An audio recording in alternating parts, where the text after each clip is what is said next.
All right, so now we're done with our primer. You can easily do this a couple of times over just to get a even finish all the way through. It really depends on what you're trying to go for. Good solid color, usually you want to have as solid of a primer coat as you possibly can have. And the way you find out how good your primer layer is pretty much after you're done scuff sanding it. Now, before I move on any further, there's just the reason as to why you prime before doing any sort of painting of the color that you're going to actually end up with. I just did a very quick mock-up of what happens if you use primer and don't use primer. If you want to do test pieces, which you should, if you're unaware of what you're going to be doing or kind of hesitant about things, you should always do a test piece. If you do a test piece, make sure it is roughly the same wood that you're working on and sanded exactly the same way. This was not the same wood. This was not sanded the same way. This is just a very quick proof of concept on why priming makes a big difference. I put one layer of primer on this piece and then an even coat on both sides. I have one side that isn't primed and one side that is primed, and I put just the same amount of paint, or the colored paint, on top. And well, this is what happens. As you can see with the primer, you have a fairly good solid base to work on, and you get to your color much easier. On the non-prime side though, there's still a lot of work to go. Wood in no way is a consistent material, and therefore you can't really treat it as such. So if you're painting, you have to take that into account. Now we're going to move on to scuff sanding. So scuff sanding is basically the type of sanding that you do in between layers of primer or layers of paint or layers of lacquer. And all of them have pretty much the exact same core principle. Scuff sanding doesn't necessarily mean flat sanding. The whole point is that you sand the previous layer of paint or lacquer or what have you enough that it gets rid of all the little dust particles and raised edges and just smooths it out. It doesn't need to be completely flat, but it's enough for the next layer to kind of grab hold. Of course, if you can get it flat, that would be ideal, because that just means that your next layer goes on so much better. Now there's a couple of ways you can do this stage. If you're using stuff from spray guns and stuff like that, you can easily scuff sand with 400 grit. Maybe at some point, like some paint manufacturers say that you can even use 320. But because I'm a fairly paranoid and overly cautious type person, I use 600 grit. And I use a block and wet and dry paper. Now, if you want your wet and dry sandpaper to actually keep for a lot longer and work a lot longer, you can have it bathing in water up until you're about to use it. That just makes it work a lot better. Now, this is the most common way to go about it. Basically, you have a block, which is very important at this point, because you want to end up with a flat result. And then you just have a little bit of water, and make sure that you keep in mind where you're moving from, and do little circles. So just small circles, and you really don't need to put all that much pressure on the piece you're working. Let the sandpaper do the work. And you have to be sure to keep on wiping away all the excess water and checking your progress. Now that's already flat. I don't need to do too much work. I'll also make sure that you have clean sandpaper. Unfortunately, this was my last piece of 600 grit, but this guitar is not remaining white, so I'm not that fussed about it. And then just work your way around the guitar. Of course, this is a lot easier when you have big flat areas like this. You can use a block. Then I'll show you how to do more of the intricate stuff in just a bit. One thing you have to be very careful of is where you have the pressure. You want to make sure that the entire block is resting square so that you don't go over the edges, because the edges are extremely fragile and we're not even going to touch those with the sandpaper right now. That's only something that we're going to do in the later stages of painting and lacquering. The key thing that you can look for as well, you can hear how the sound changes when you're sanding, so that when you start to get when it starts to sound like you're rubbing something that's smooth, it's probably good, because you can hear here it's rather rough in comparison to over here.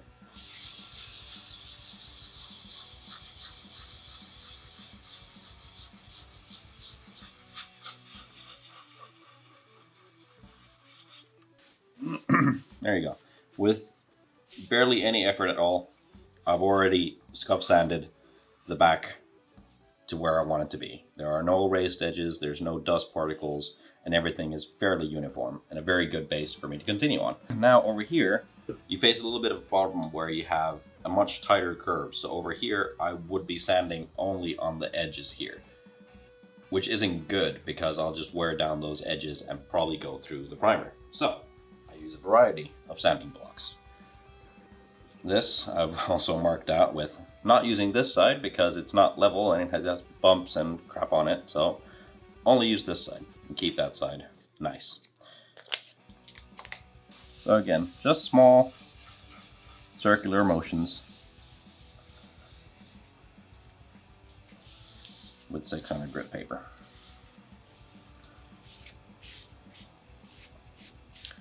Now it looks like the primer was a bit thin on here because it's starting to go a little bit through over here. But that's not too big of an issue, so I'm not worried about it. Now when it gets to these tighter curves, however, your sanding block's not really going to fit in all that well unless you have more variety than I do. It's always good to have, but fold your paper 3 times over and then continue with the small circular motions, but be very, very careful not to apply too much pressure as to not go through.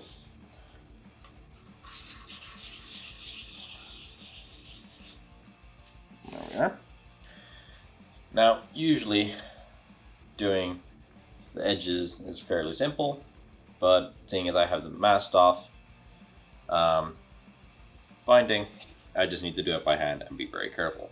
Now this instrument in particular is going to be, well, it's going to be tricky because of all the masking. But if I'm just careful enough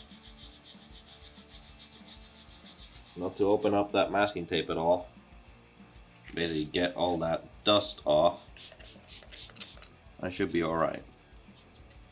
I'm literally using the very tip of my finger.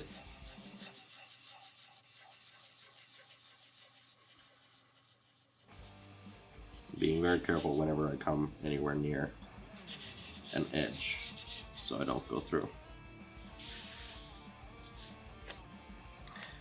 The things I come up with for myself. One of these days I'm going to pick up a nice, simple project. That is a blatant lie. I know I won't. I'm always going to come up with ridiculous ideas. Because, you know, ridiculous ideas are fun. Kind of boring if I was doing the same old stuff that everybody else does online. Especially nowadays with so many guitar builders around. Actually, I'll do the sides in a bit, because it is just repeating the same process, but because I have the camera set up as it is, I shall move on to the neck. Now the neck, you can't really use a block all that well, because, well, it is a round shape. So, I'm just going to go ahead and use the folded up piece of paper, apply the water on the paper, and slowly work my way through. I'm not applying almost any pressure on the paper. I'm more letting the paper do all the work. Just because I do not want to go through the primer. There we go.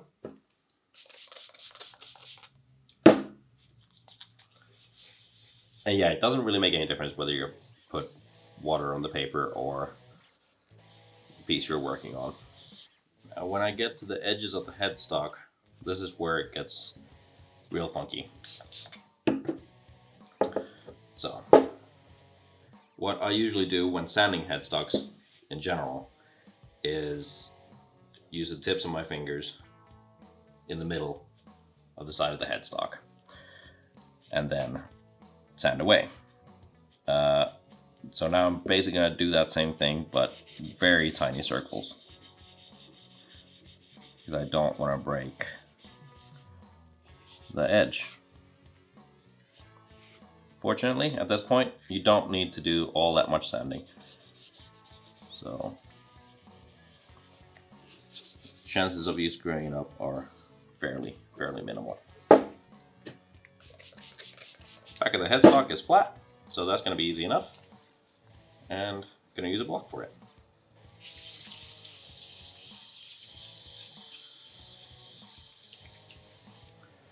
There we are. Alrighty, I think that's pretty good. I'm just going to do a little bit of work over here. And then we're going to start moving on to spraying on some color.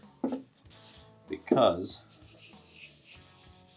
it does not look like I have any issues with this primer coat. Of course, there's this block, but that's in the neck pocket and you're not really going to see it, so I'm not really worried about it. What I am going to do, however, is there we go. What I am going to do, however, is I'm going to put the hook over here at the end of the neck, so I can hang it up a little bit better and actually get access to paint all of it. Now, there is another thing that you can do where you can forego, well, not forego, but basically another way of doing the whole scuff sanding part is to use alternative methods. So, this stuff is freaking amazing.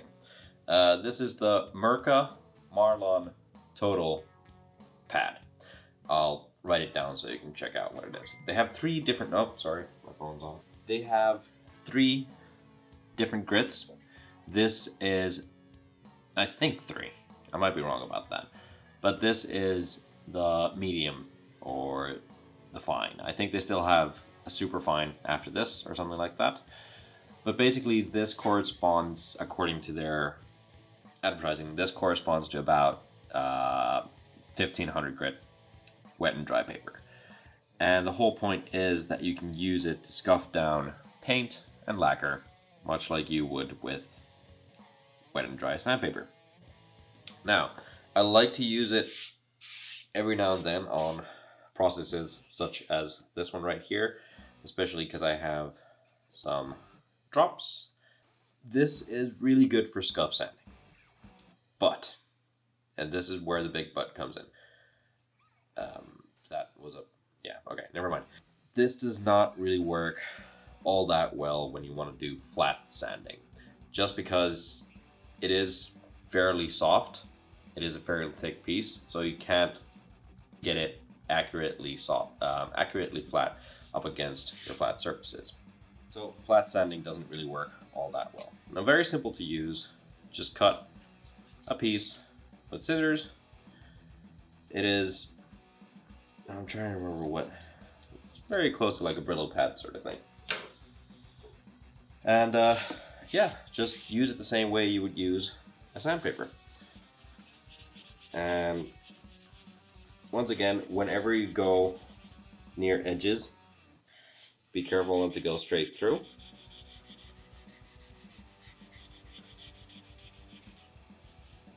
But essentially, it works just as well as sandpaper does. You can't see it doing too much. It's taking off very, very little. To be honest, I would probably use this on top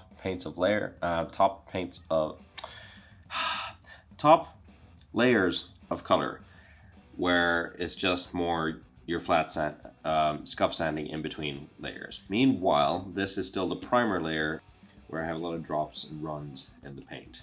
Now, to get rid of all that, I will need to go back to wet and dry and 400 grit. So, if you have a paint job that has some drips and runs in it, fear not, there is a way to remedy all that. Basically, that is just to sand all that stuff away. I have some 400 grit wet and dry paper, and then we're just gonna go ahead and do the basic scuff sanding thing. Now, I'm not too worried about going through, because this is the primer layer. My main prerogative here is just to get rid of all the runs in the paint and even them out. I don't need to make them invisible, I just need to make sure that they're not raised at all. There is another way of doing it, where you take a fresh scalpel blade and you basically cut out the drips.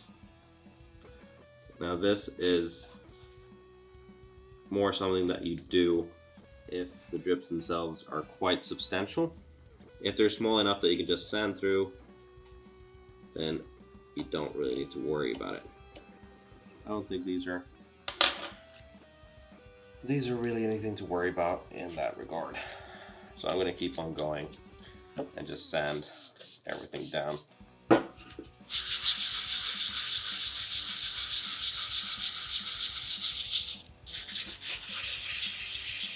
Of course, the flatter and smoother you can get your primer layer, or primer layers, the better.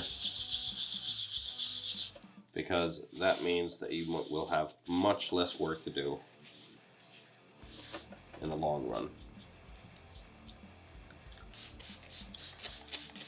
Because you prepped your wood properly. So there's still a couple of raised edges, so I'm just going to get rid of those.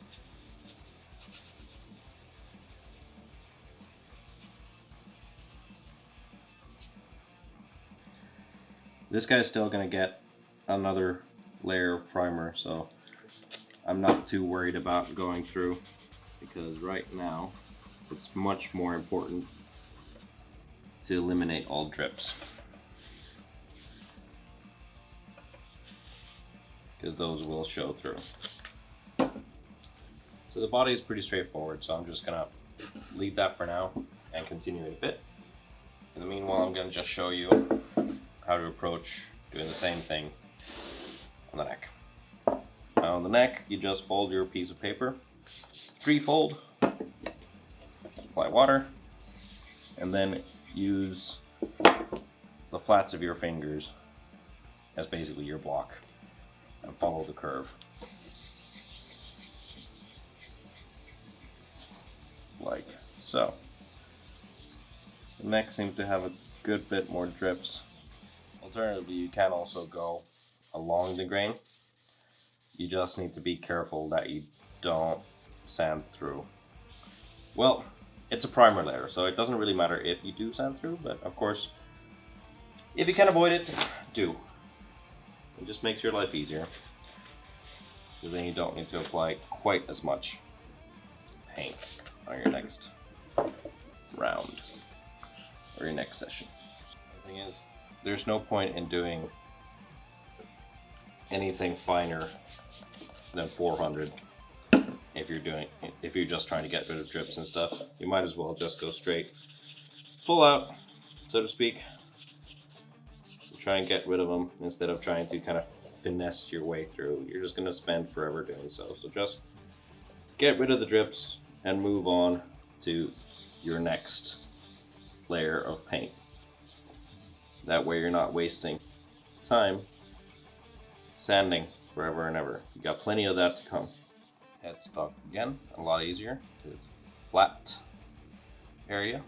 And you just easily go ahead and use a block. Very simple, very straightforward.